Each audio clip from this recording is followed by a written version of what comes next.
We're well into our couple of weeks off now, with the van being off the road and waiting for it to go into the garage to have its repairs. We're really enjoying getting things done. We rarely have this amount of time where we can just get on with things on the land. I've started the chicken coop. I'll just tell you a little bit about the design. So we've got 3 nesting boxes here on the side, and they're all 12-inch cubed and 18 inches off the floor. At the front, we're going to have a couple of opening doors, and then the whole of the floor is going to slide out, and that'll enable us to pull it out and clean the bedding, which is going to be really good. Then, although it's a little bit of a crawl under, we'll be able to come underneath and stand up in the coop, or Michelle will, and clean the inside walls from there. At the front here we've got a hole for a vent, and we'll have a vent in the back as well for some air circulation. And on the right hand side we're going to have our roosting bars. So we've made the roof with quite a large overhang, and this is to give the hens some shade in the sunnier weather. And also underneath in the middle we're going to dig out the ground and put in one of those little plastic sand pits to use as a dust bath. When we make the doors on the front of the chicken coop, set into one of them there'll be an automatic chicken door that will open and shut. We can set that on a timer, and I'm going to make a really nice shallow ramp for them to get in and out. So now that's well underway, I've got Michelle with me and we can get on and start making the panels for the run.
So that's one panel made.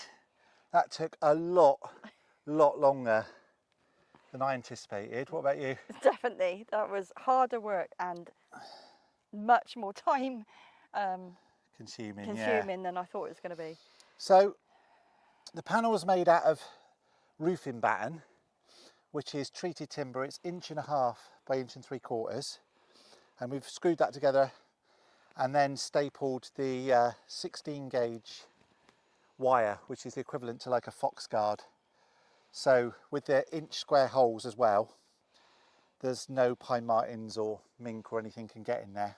We've also got this bit at the bottom, which is going to be a skirt. So Michelle's just dug out a channel on the inside of the path, and we're just going to put it up now, aren't we? And put that in the ground, and then the turf will go back on. So we'll do that. There's two reasons for that. Yeah. It's partly so the predators can't come up from underneath, and also because we're putting the turf back on top, it means as the chickens scratch around, they're not going to catch their claws in the mesh. Yeah. So. And with the path as well, which is actually full of bits of old tile and sharp bits, so we can't see the foxes and that digging through the path. We're going to put decorative stuff on top, but it's also a good use for, or a good plan to get rid of a lot of the render and the rubble that we're taking out of the cottage. So we've been putting a lot of that in there, and when it goes all the way around, we've probably got enough space to put the majority of the rubble that's coming out of there. So again, serving two purposes. Yeah. Right. Yeah. Should we get it up? Yeah, let's put it up.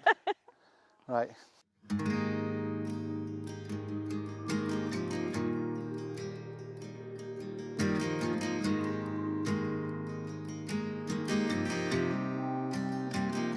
Right, so we're really tired now because we just bent the mesh the wrong way, because we need to sandwich the mesh against the path, otherwise there'll be a gap. So we've got to turn it over now and bend the mesh the other way.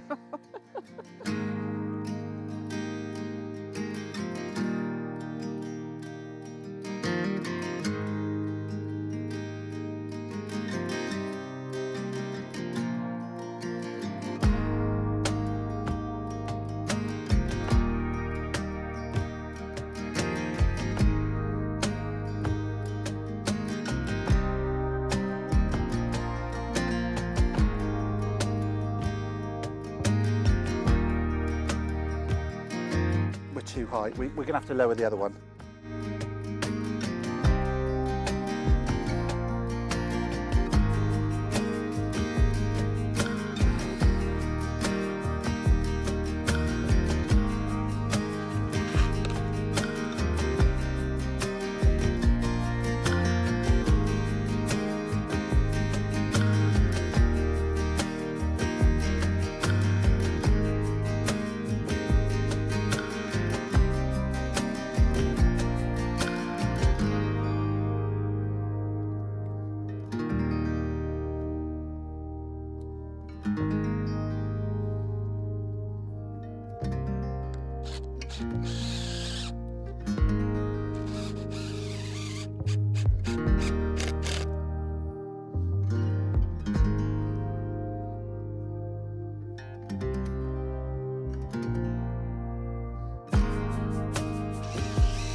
Done putting in the last of the bits of turf, putting them back, and they look great. We've completed one of the panels for the walls. It's taken us all day. We've got 5 more of these to do, and that's not including the roof, so we don't know how many they're going to take, but we've got a bit of time off, so we're going to get stuck into them over the next few days. This video is sponsored by Reolink, a well-established and trusted global brand in security and camera solutions. They have kindly sent us 2 cameras, the Go Ranger wildlife camera, which we'll be reviewing next month, and the Argus 4 Pro security camera with solar panel, which we'll take a look at now. And don't forget to check the description for great money off savings for this product through our dedicated link. It comes with excellent instructions, so let's follow them now and see how it works.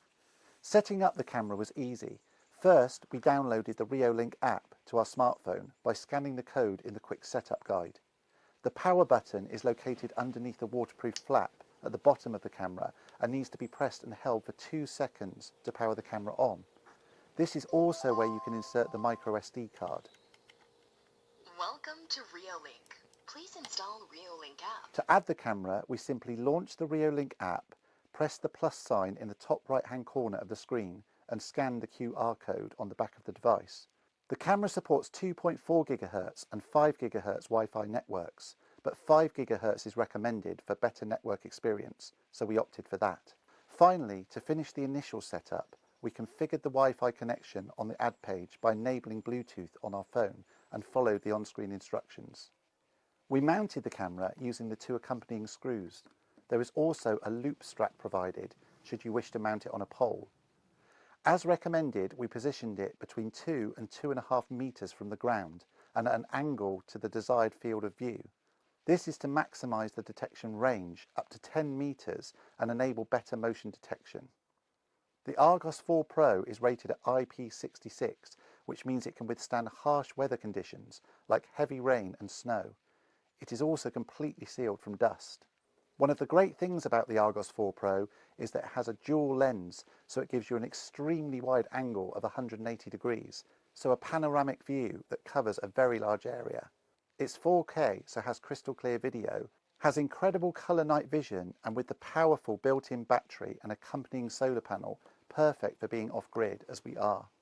It has multiple storage options, including a monthly paid subscription to Reolink's cloud or the free option of a micro SD card, which is what we're currently going for. So what's the verdict? Well built, easy to set up and install, so smooth and amazing video quality. The field of view is massive and it's so detailed. It's definitely given us more peace of mind. In conclusion, we're delighted with this product and would highly recommend it. So if you're interested in purchasing this Argus 4 Pro, check the description for the great money off savings through our dedicated link. Brendan's continuing the hen run while I'm over here talking to you, but I wanted to show you what we fed the birds. And we feed them year round, and we feed them a different variety of things.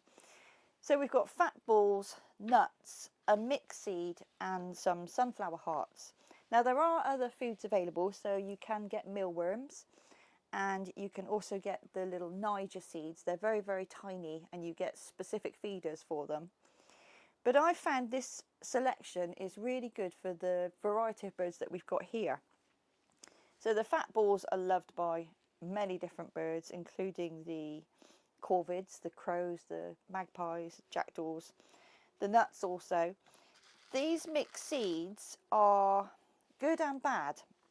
So there's a good variety in there, and they've got the little sunflowers seeds in there, but they've still got the husks on.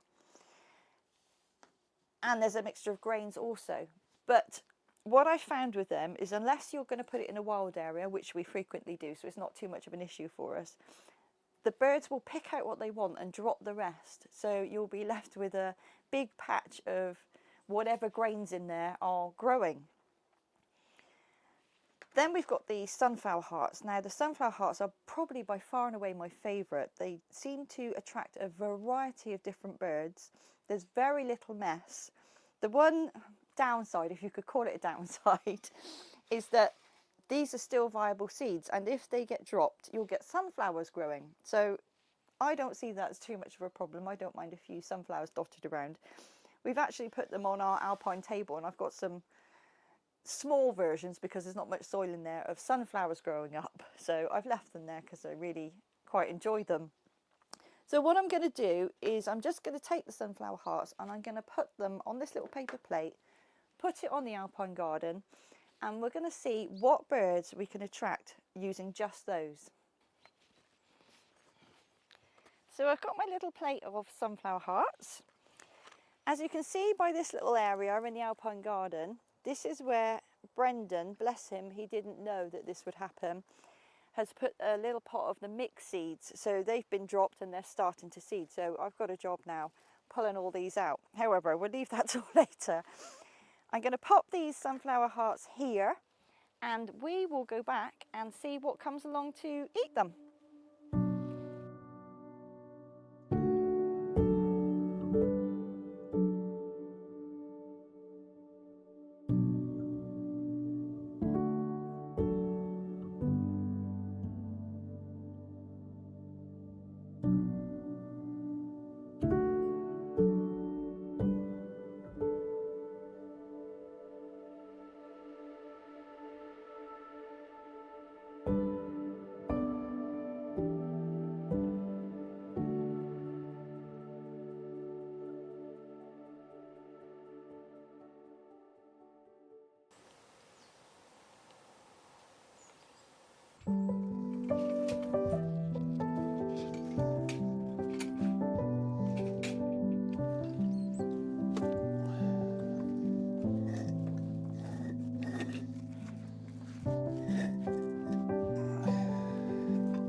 So we're continuing to clear the cottage and move in that big pile of blocks that we took down at the start. Now we're going to use them to put around the chicken run with this path. So this path goes all the way around and we're filling it with, like I said, the blocks, and we're going to be filling it with the rubble at the cottage as well. So it's really serving a good purpose. And then we're going to put decorative chip-ins on top. But one of the main reasons it's there, along with the skirt that we've got inside, the mesh wire skirt, is to stop predators getting in. So it's a deterrent really, because they ain't going to be able to get through that.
I just wanted to answer a question that we got from a subscriber a little while back actually, and they're sort of asking about how long something like this SDS drill would last on this battery powered generator.